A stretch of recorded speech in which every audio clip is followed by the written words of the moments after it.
Hello students. हम 11th class का NCERT का फर्स्ट चैप्टर सेट थ्योरी पढ़ेंगे, चूँकि किसी भी बोर्ड्स में एमपी बोर्ड, यूपी बोर्ड में और सीबीएसई में 11th क्लास में फर्स्ट चैप्टर जो है वो है सेट थ्योरी ही है। ठीक है, तो सेट थ्योरी को समझने से पहले ये थ्योरी आई कहाँ से?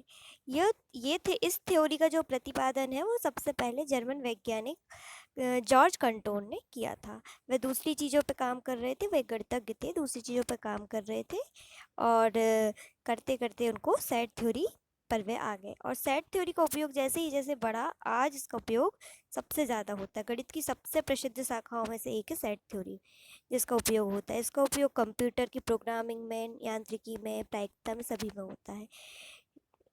कैसे होता है वह आप कैसे जानेंगे? जब आप बड़ी से बड़ी कल्पना कर सकें। ठीक है, जैसे कि एक बहुत बड़ा ब्रह्मांड है, ब्रह्मांड में अलग अलग चीज़ें हैं, तारे हैं, ग्रह हैं, उपग्रह हैं, धूमकेतु हैं, उल्का पिंड है, बहुत सारी चीज़ें हैं। तो यदि ब्रह्मांड एक बहुत बड़ा समूह है, बहुत बड़ा समुच्चय है, तो उसके अंदर तारों का समूह एक छोटा समुच्चय है, ग्रहों का समूह एक उससे छोटा समुच्चय है, फिर उपग्रहों का समूह एक अलग समुच्चय है। तो इस तरह से अलग अलग प्रकार से आप कल्पना करके और इस कल्पना का उपयोग कंप्यूटर प्रोग्रामिंग से लेकर प्रायिकता तक में कर सकते हैं। तो ये बहुत इम्पॉर्टेंट है, बहुत ज़्यादा इम्पॉर्टेंट शाखा है गणित की, तो इसको आपको बहुत अच्छे से समझना है। ठीक है, चलिए शुरू करते हैं इसको। सबसे पहले इसकी परिभाषा। समुच्चय, सेट को हिंदी में समुच्चय कहते हैं। तो ऐसी वस्तु जो सुपरिभाषित हो और फिर उनका समूह जो है वह क्या कहलाता है? समुच्चय कहलाता है।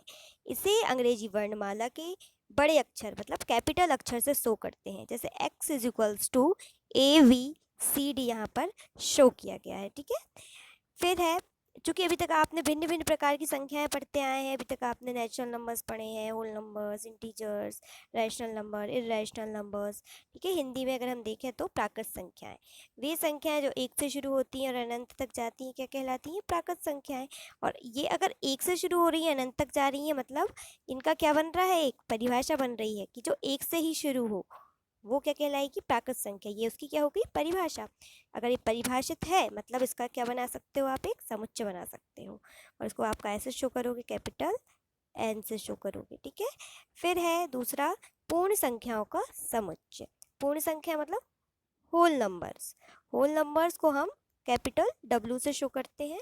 W is equals to 0 1 2 3 and so on, अनंत तक जाएंगी ये भी। ठीक है, इन्फिनिटी तक। अगर आप प्राकृत संख्याओं में जीरो और ऐड कर दें, इसकी परिभाषा और प्राकृत संख्या की परिभाषा में जीरो और ऐड कर दें, बोले इस तरह से बोले कि ऐसी संख्याओं का समूह जो जीरो से शुरू होता है और अनंत तक जाता है, पूर्ण संख्याएं कहलाती हैं। तो ये परिभाषित समूह क्या कहलाएगा? पूर्ण संख्याओं का समुच्चय कहलाएगा। इसे हम कैसे? कैपिटल W से शो करेंगे। हाँ, एक चीज़ और होती है कि जब आप उनके मेंबर्स को, समूह, अब समूह बन रहा है, अब आप कल्पना करें कि एक कोई भी संगठन है। ठीक है, मान लीजिए कि आपकी क्लास है, तो आपकी क्लास जो है उसमें कुछ बच्चे होंगे। ठीक है, उन बच्चों की संख्या मान लीजिए 30 है, तो आप उस बच्चों की जो संख्या है, मान लीजिए कि 30 बच्चे हैं, तो उन 30 बच्चों को आप क्रमबद्ध लिख सकते हैं। ठीक है, तो आप जो बच्चे हैं वो क्या कहलाएंगे? सदस्य। और जो क्लास, पूरी क्लास है, वो क्या कहलाएगी? समुच्चय। ठीक है, तो इंग्लिश में हम बोलते हैं इनको एलिमेंट्स, जिनको हम स्मॉल लेटर से शो करते हैं, ए, जैसे यहाँ पे किया हुआ है ABCD। और जो पूरा समुच्चय जिसे करली ब्रैकेट में लिखा है वो कैसे शो होता है? कैपिटल लेटर X से, या ABCD A to Z आप किसी भी कैपिटल लेटर से शो कर सकते हैं। ठीक है, चलिए आगे बढ़ते हैं। अगला है हमारा पूर्णांक संख्याओं का समुच्चय। पूर्णांक मतलब इंटीजर्स। इंटीजर्स क्या होते हैं आपको पता होना चाहिए कि ऋणात्मक संख्याएं और धनात्मक संख्याएं और शून्य, इनका समूह मिलके क्या बनाता है? पूर्णांक संख्या। उसे हम कैसे डिनोट करते हैं? कैपिटल Z से।